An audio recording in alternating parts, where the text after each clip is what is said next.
You are listening to the Star Coach Podcast with Meg Rentschler, Episode 4. Welcome to Star Coaches, the show for professional coaches that brings you coaching strategies, tools, and resources.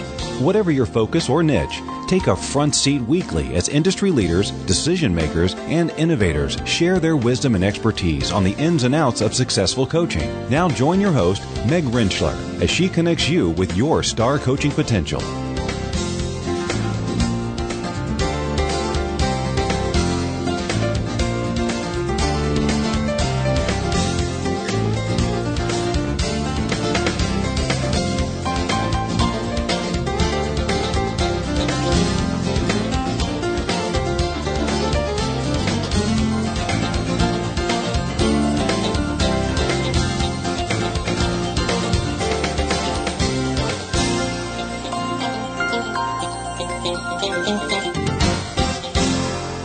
Hello, Star Coaches. This is your host, Meg Rentschler. Welcome to the show. I certainly hope that you enjoyed the shows in launch week. From my end, it was thrilling to know that that information was out and available for all of you. I have enjoyed the feedback that has been sent my way and want you to know that I welcome ongoing feedback on how this show can best meet your needs. To that end, I've put a quick survey on the website at starcoachshow.com that is a quick click through. Let me know the topics and the elements that would be most helpful to you. You can fill in blanks if you choose. You don't have to. But that's certainly available for you if you would like, and that is available at starcoachshow.com. You can also always send me feedback through the contact page on that same site, and all of your feedback will be taken very seriously and is very valued. You might even take a minute to rate and review the show on iTunes if you so desire. So, as a special treat in our first show post-launch week, I want you to know that Dr. Robert Hicks, who was our guest in Episode 3, has provided an autographed copy of his book, Coaching as a Leadership Style, and that was the book that he talked about in his show in Episode 3. So we're going to have a giveaway. If you would like to get in the drawing for this copy of Coaching as a Leadership Style, go to starcoachshow.com and submit your name and email address in the contact page. Indicate giveaway in the comments, and you'll be entered for a drawing for the book. Rest assured, I do not sell email addresses. I don't give email addresses away. They are kept confidential to this show, and I would encourage you to log in and get your name in for the giveaway. We'll give away the book in the next week or so. We've talked about the fact that coaching is used in many different ways in many different environments. Using coaching in organizations and helping leaders to learn coaching techniques is one way that helps create healthy, more productive work environments.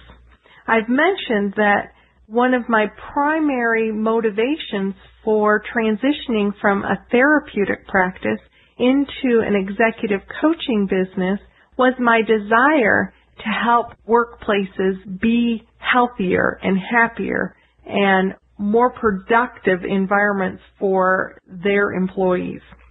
As there has been an increase in literature and research and articles on the value that coaching brings within organizations and companies, there is an increase in organizations cultivating coaching cultures. In the years that I have been a coaching instructor, the numbers of internal coaches being sponsored by their organizations to come through a coaching certification program has shown a marked increase. I've also worked with companies who want to train their internal coaches and have them mentored and go through a certification process so that they become certified coaches, clear about the differences between coaching and mentoring and consulting and advice giving. That's really exciting to me. What that says to me is that as a coaching profession, we're creating increased clarity around what coaching truly is and the value that it brings versus what management or consulting or counseling or mentoring, which are all very important things as well, but they're different from what true coaching is.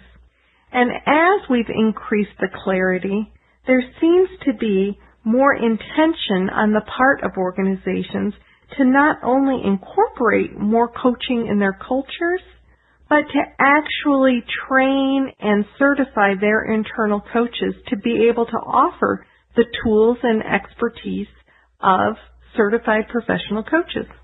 Our guest on today's show brings her experience of spearheading the building of coaching cultures and organizations in the face of mergers and recoveries and reorganizations. Renee Robertson is the founder and CEO of Trilogy Development and the author of the book, The Coaching Solution, How to Drive Talent Development, Organizational Change, and Business Results.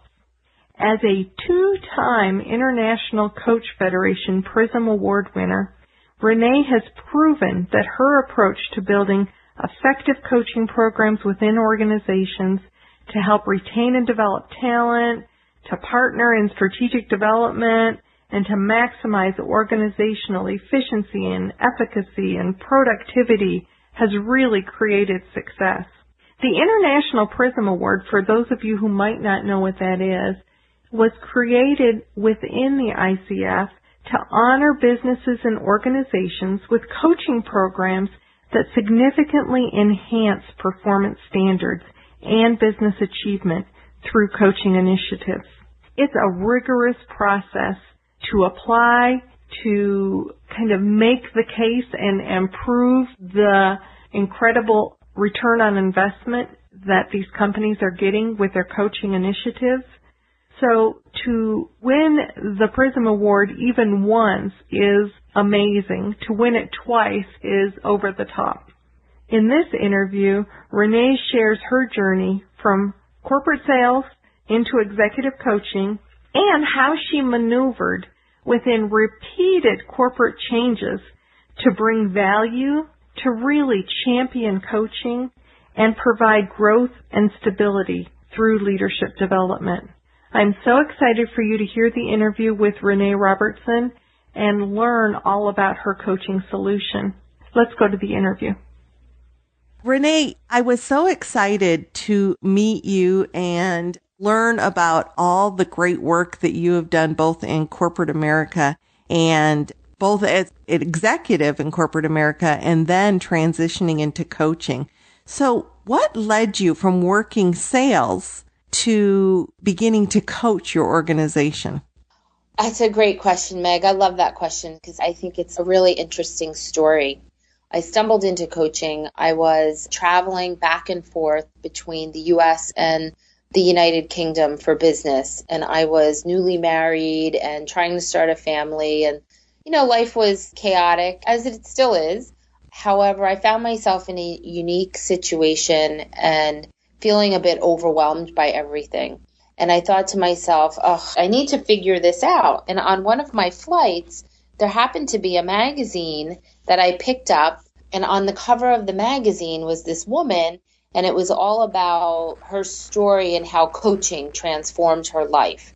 And I thought, that sounds interesting. So I read the article and I said, this coaching thing sounds like, this was the mid-90s and I had no idea what it really meant.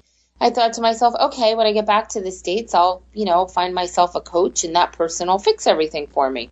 Just get in there and fix it for you. That makes sense. No more overwhelm, huh? So naive. So fast forward, it's the new year and it's January and I'm on my way into the city with a colleague for a business meeting. And we stopped at a little cafe to grab some lunch and we ended up meeting a friend of hers and actually sitting and having a sandwich with a friend of hers. And in that conversation, the friend tells me, she's a coach. And I naively ask, what sport does she coach? And she says, oh, I'm not a sports coach. I coach people. I said, well, tell me more about this. So as the conversation pursued, I realized that, this is what they were talking about in that article I read. So I made a decision after spending some time with her to hire her as my coach. And shortly thereafter, within 3 months, my life began to transform. I got back in touch with who I really was and what was really important to me. I had learned that being in sales, even though I loved it and I loved the people I worked with, it was more extrinsically focused than intrinsically. Mm-hmm. So I'd sort of gotten a little bit away from who I was. And going through the process with her, I realized what was really important in my career was sort of missing. So within 3 months, I had worked with the coach to sort of get clear around that, but also to find another role in the company I was in that could maintain my level of compensation because I had grown accustomed to, a nice income that comes from working hard in sales. Yeah. Doing something new is great within reason. Yes. Exactly. And I was able to reduce my travel because it was a little difficult. I'll let our listeners do the math, but when you're trying to start a family and you spend half your time in the UK and your partner is in another continent, it makes it a little tricky. I can sort of figure that. Yeah. Mm-hmm. So that was sort of how I stumbled into coaching. And then I realized I found myself, I was in a new manager role. I had sort of been promoted up a couple of levels. So I had managers reporting into me. And I had to learn a lot about how to develop people and help them grow in their role. And I thought to myself, wow, this process that I went through with my coach could be a really great approach, a leadership approach that I could use to help my teams become really good teams and really good contributors to our organization. So let me ask just a clarifying question in that what your coach helped you do is clarify your role, and the new role that you took was not necessarily a coaching role at that point. It was a manager's role, but it pulled you away from sales and helped you meet some of your other goals. So at this point, you're still a manager in the company, correct? Correct. Okay. Now I'm in a marketing function and I'm leading a marketing organization, which was very different than sales. Mm-hmm. And I found myself in a position where coaching would become a critical component of my role. Yeah, definitely a helpful tool at this point. Yes. At that point, that's where I had decided and I had secured the support from my leadership and human resources to get some coach training. And it was then that I started my coach training and started to actually use the skills that I was learning on the job as a manager. And I found it just incredibly helpful, not just for me as a manager, but my employees so appreciated the approach.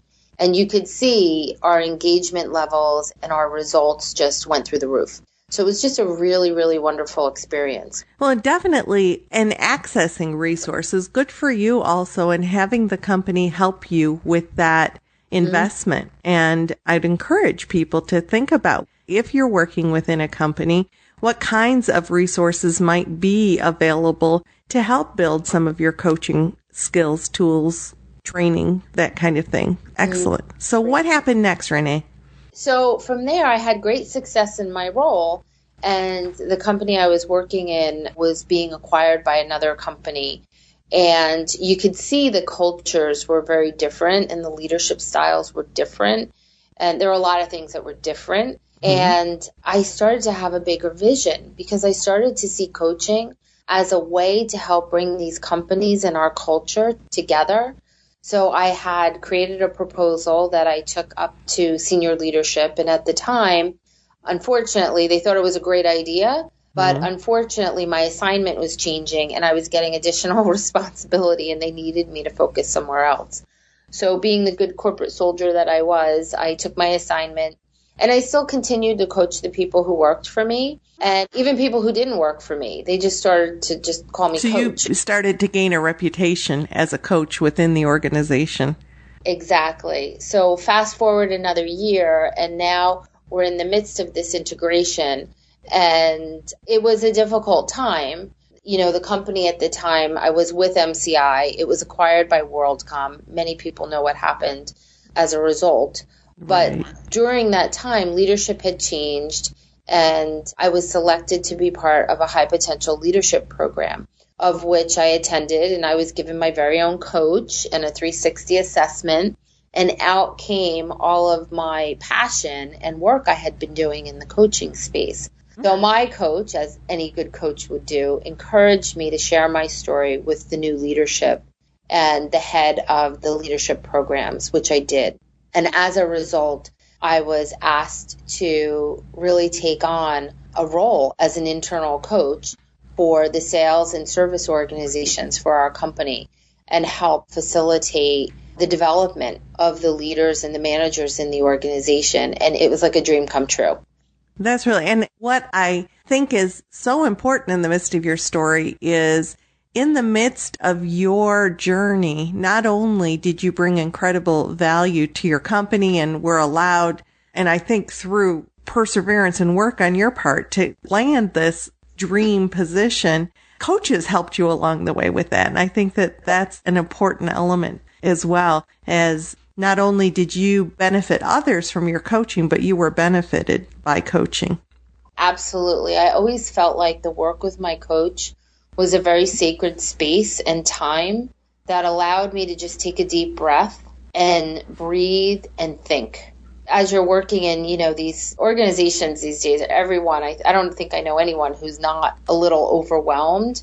And, everything is so fast paced, especially with the use of technology now. Just to have that time to think and breathe and have someone prompt you is really a gift. It really is a gift, and it's a gift that we all deserve. Mm-hmm. And to this day, I keep, my coach is my strategic partner, and I'm lockstep with my coach, and I hold that space sacred. I really do. Excellent. So you talked about taking this proposal up to senior management. What kinds of things were going on, or how would you determine that culture was even ready maybe to accept a coaching culture, that the organization was in that place, either when you were putting together that proposal or even in hindsight? How do you know when an organization is ready? I talk about this in my book too, Meg, and I provide some assessments in this space sort of based on my experience. Just for a second, just to reiterate the name of your book, The Coaching Solution by Renee Robertson. That's the book that we're going to continue to refer to, and I'm going to mention that name a couple times for people. But go ahead, Renee. Oh, thanks, Meg. So I took 2 proposals up the chain, and I'm happy to share with everyone my lessons learned. The first proposal, was based on what I experienced being a member of the organization and what other employees were saying and feeling and experiencing. And I kept seeing applications for coaching all around, ways to help build community, ways to empower employees, just all the many different opportunities to coach, whether individuals or teams. So when I took the initial proposal up, I wasn't as savvy in terms of what was going on in the business. I mean, I knew we were in an integration. I knew leadership was changing. I knew those things, but I don't think I was as thoughtful as perhaps I could have been at the time. So the first proposal wasn't accepted, as I had mentioned. However, fast forward 9 months, almost a year, and now the organization has morphed and changed into something else. And now the organization is probably in more stress, and leadership is acknowledging that they've got to do something and do something differently, right? Which is actually, that doesn't always happen. Sometimes we continue doing the same thing and expect a different result. So I give them kudos for recognizing. Yeah, exactly. And we were very fortunate because we had great leadership come in who were very aware of the stresses inside the organization and were willing to support employees as we made this transformation. So the second time, the proposal was embraced. And there was still the stress in the organization, and you could see the system breaking down. You could see collaboration was waning, communication was waning. it was sort of a little bit of a dark period. And I'm not saying that's the only time for coaching, because there's many other times, but it was a great time to use coaching to help bring people together, because at an individual level, as anyone who's been working with a coach or has worked with a coach knows, there's a transformation that happens to the person who's being coached. And then they're able to sort of take that transformation and almost like pay it forward. Right, like a ripple effect. Exactly. And that's what we started to do. We brought in coaches to work with, and I was the first coach, and within 6 months, we had a second coach. And within, a year and a half, we had a team of 8 coaches, and we were working at an individual and an organization, like a regional level, and then at a big organizational level to help support the transformation that needed to occur. How and to exciting. help support people individually, departmentally, regionally, organizationally to make this transformation. Talk a little bit about the differences you've experienced working with an organization that uses primarily internal coaches versus external coaches, and just the pros and cons of those situations. I think some of the benefits that I experienced by having a team of internal coaches, and I think companies like MCI, WorldCom, Verizon that I specifically can speak to, is that we're truly embedded in the business and we're a part of the organization. So we're there day in and day out. And people just begin to see us as an extension of their team. Mm-hmm. And we're in the staff meetings and we're present and available.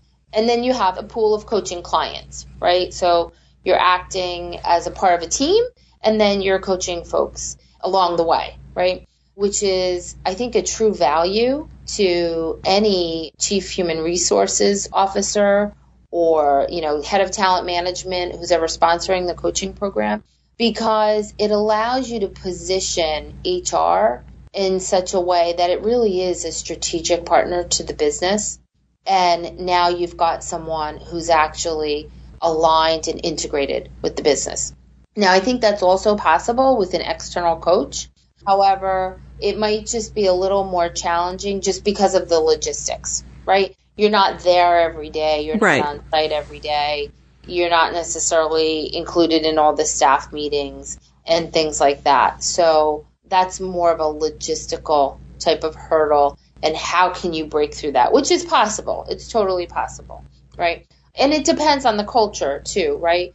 The other advantage, disadvantage of an internal versus an external is the knowledge that you have from being within an organization versus what you have to learn from an organization, right? So many times I hear from companies that, we have to get the coach up to speed, and are they a good fit? And they don't really necessarily understand our culture. There's a little bit more rigor that needs to happen around vetting someone to work inside a culture versus someone who's coming from or who works in the culture, continuously.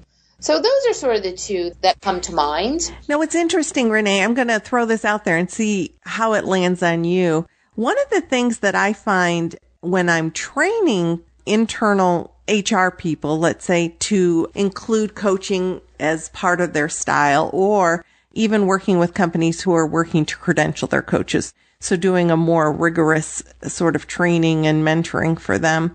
One experience that we've had is the difficulty in staying in a coaching role versus becoming a consultant or a mentor. Yeah.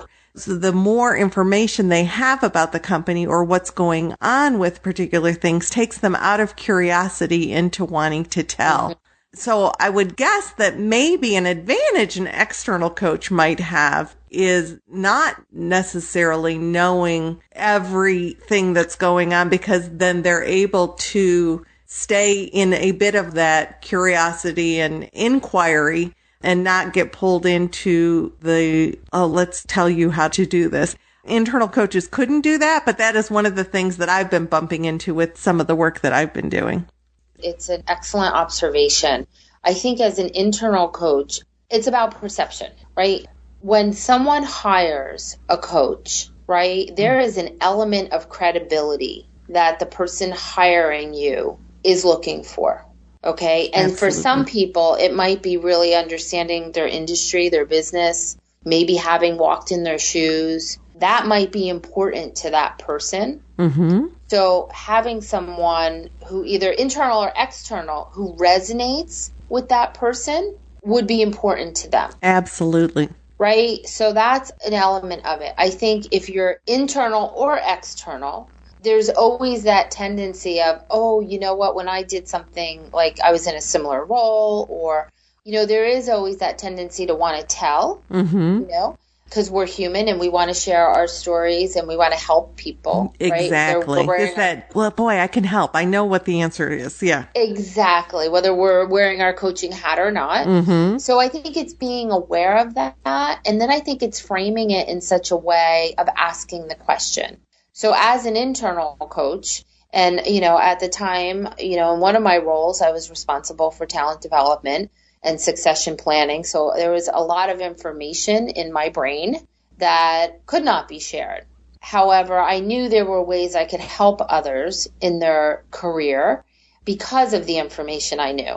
I could use that to help them by asking them a question. When an issue came up, right, I wouldn't tell them, oh, you need to blah, blah, blah. Absolutely. I would say, that's a great point. Have you considered fill in the blank? Right. Who could you go talk to about that? Mm-hmm. Where do you think who has experience that may be able to help you?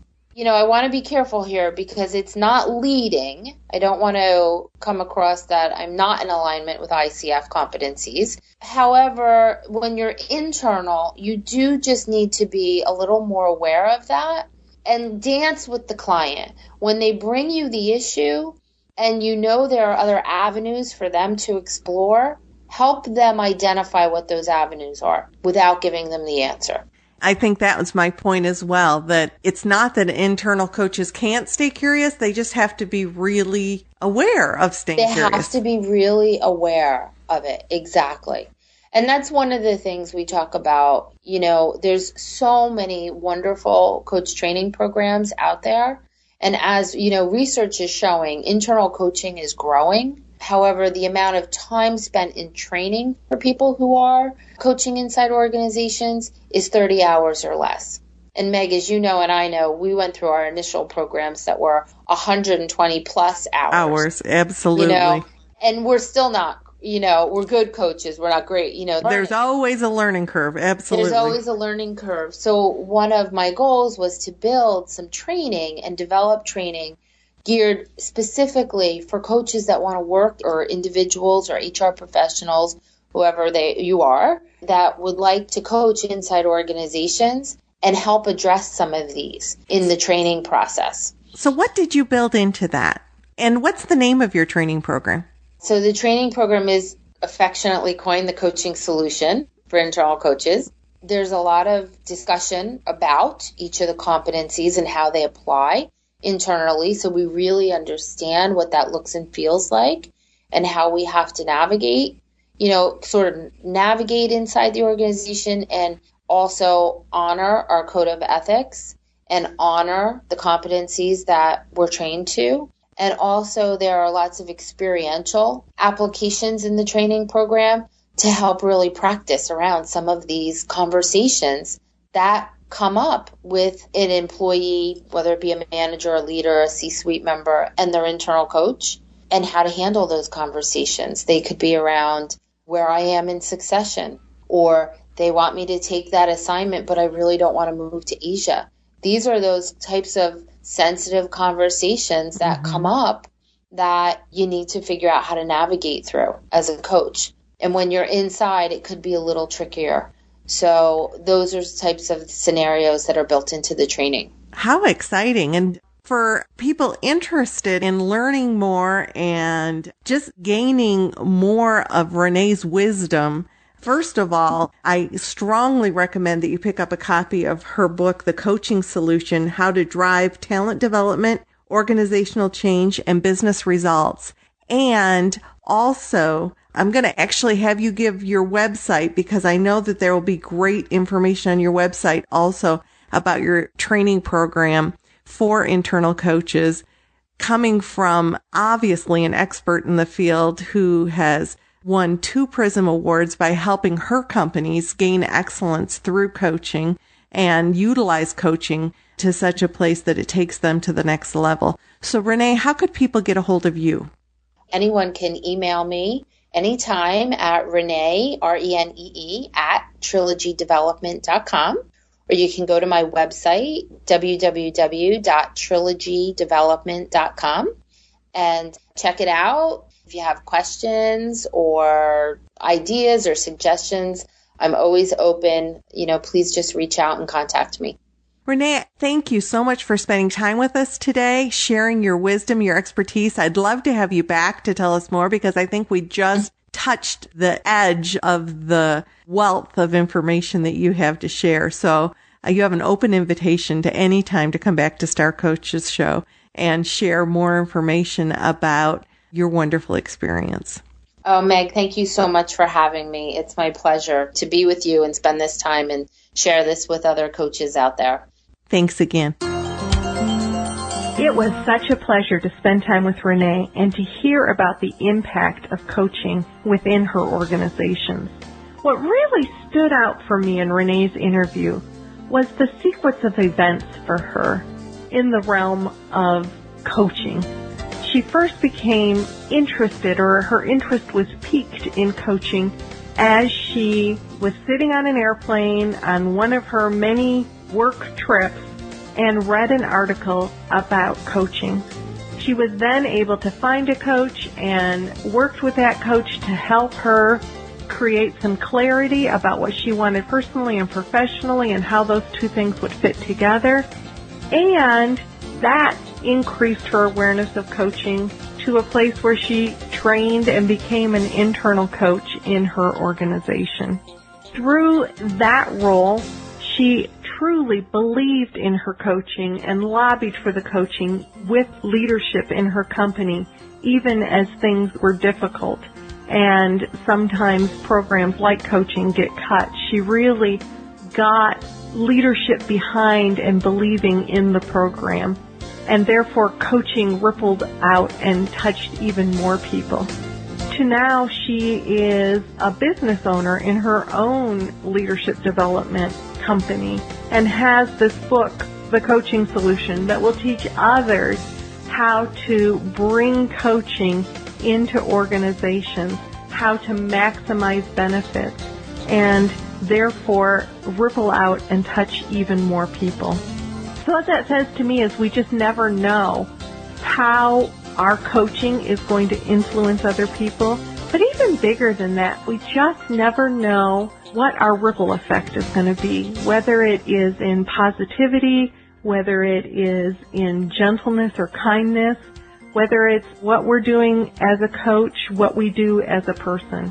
And that just circles back around and says to me that we all need to be responsible for our ripple effect, and we need to be aware that that ripple can happen as much in negativity as it can in positivity, and it's our responsibility to know what we're rippling out and to make some choices about that. So once again, I want to thank Renee Robertson for joining us and sharing her expertise. If you'd like to learn more about Renee and her book, as well as about the show, be sure to visit starcoachshow.com. If you could leave a review and rate the show on iTunes, that would be fabulous. I hope that you were able to glean even more information today to add to your strategies, tools, and resources as a coach. This is Meg Rentschler, hoping that you have a fabulous week. And until next week, here's to your coaching success.